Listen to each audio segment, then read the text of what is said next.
என்ன பார்க்க போகிறோம் அப்படின்னா கிச்சன் டிப்ஸ் தாங்க பார்க்க போகிறோம். அதாவது சில பொருட்களை வந்து நம்ம எந்த மாதிரிலாம் ஸ்டோர் பண்ணோம் அப்படின்னா ரொம்ப நாள் வரைக்கும் இருக்கும் அப்படின்றது தான் பார்க்க போகிறோம். ஃபஸ்ட்டு பார்த்தீங்கன்னா முட்டை எடுத்துக்கலாம். ஸோ இப்போ முட்டையை வந்து நம்ம எந்த மாதிரி ஸ்டோர் பண்ணோம் அப்படின்னா நம்மளுக்கு ரொம்ப நாளைக்கு இருக்குன்னு பார்த்தீங்க அப்படின்னா, இப்போது முட்டையை வந்து நம்ம ஃப்ரிட்ஜ்லேயோ இல்லை நார்மலாக வெளியிலையோ ஸ்டோர் பண்ணும்போது இந்த மாதிரி அந்த கூம்பு பகுதி இருக்கு இல்லையா, அது வந்து மேலே இருக்கிற மாதிரியும் ரவுண்டாக இருக்கிறது பகுதி வந்து அடிப்பக்கமாக இருக்கிற மாதிரியும் இந்த மாதிரி நீங்கள் ஸ்டோர் பண்ணிக்கோங்க. அப்படி ஸ்டோர் பண்ணும்போது முட்டை வந்து ரொம்ப நாள் வரைக்கும் இருக்கும், அவ்வளோ சீக்கிரத்தில் கெட்டு போகாது. இந்த மாதிரி இப்போ பார்த்தீங்கன்னா அந்த கூம்பு பகுதி மேலே இருக்குது, அதே மாதிரி நல்ல வட்டமான பகுதி வந்து அடியில் இருக்குது. ஸோ இந்த மாதிரி வந்து ஸ்டோர் பண்ணிக்கோங்க. இப்படி ஸ்டோர் பண்ணும்போது ரொம்ப நாள் வரைக்கும் இருக்கும்.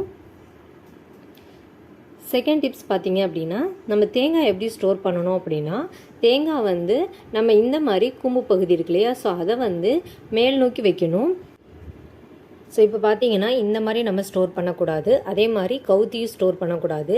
இப்படி நம்ம ஸ்டோர் பண்ணோம் அப்படின்னா ரொம்ப சீக்கிரமாகவே தேங்காய் வந்து அழுகி போயிடும்.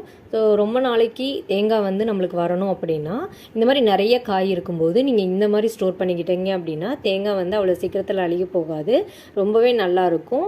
அதே மாதிரி இந்த மாதிரி நீங்கள் அடுக்கி வச்சுருங்க. ஒரே பிளேஸில் வந்து இந்த மாதிரி ஒரு ஓரமாக நீங்கள் வச்சிட்டிங்க அப்படின்னா அது ரொம்ப நாள் வரைக்கும் அப்படியே இருக்கும். ஸோ கண்டிப்பாக இந்த டிப்ஸ் ட்ரை பண்ணி பாருங்கள். ஸோ தேங்காய் அதிகமாக இருக்கும்போது இந்த மாதிரி ஸ்டோர் பண்ணிக்கோங்க. ஸோ அடுத்து நம்ம பார்க்க போகிற டிப் பார்த்திங்க அப்படின்னா, இப்போ கெமிக்கல் ஐட்டம்லாம் நம்ம வீட்டில் வச்சுருப்போம் இல்லையா, ஸோ லிக்யூடு, அப்புறம் ஹேண்ட் வாஷ், அதுக்கப்புறம் வந்து ஃப்ளோர் கிளீனர், ஸோ இந்த மாதிரிலாம் வைக்கும்போது சோப்பு இந்த மாதிரிலாம் நம்ம ஸ்டோர் பண்ணுற அந்த கபோர்டில் போயிட்டு நம்ம வந்து உப்பு, பெருங்காயத்தூள், சர்க்கரை இந்த மாதிரி எந்த ஒரு பொருளையும் நம்ம ஸ்டோர் பண்ணக்கூடாது. ஏன் அப்படின்னா அந்த பொருட்கள் எல்லாமே தனியாக தான் ஸ்டோர் பண்ணி வைக்கணும்.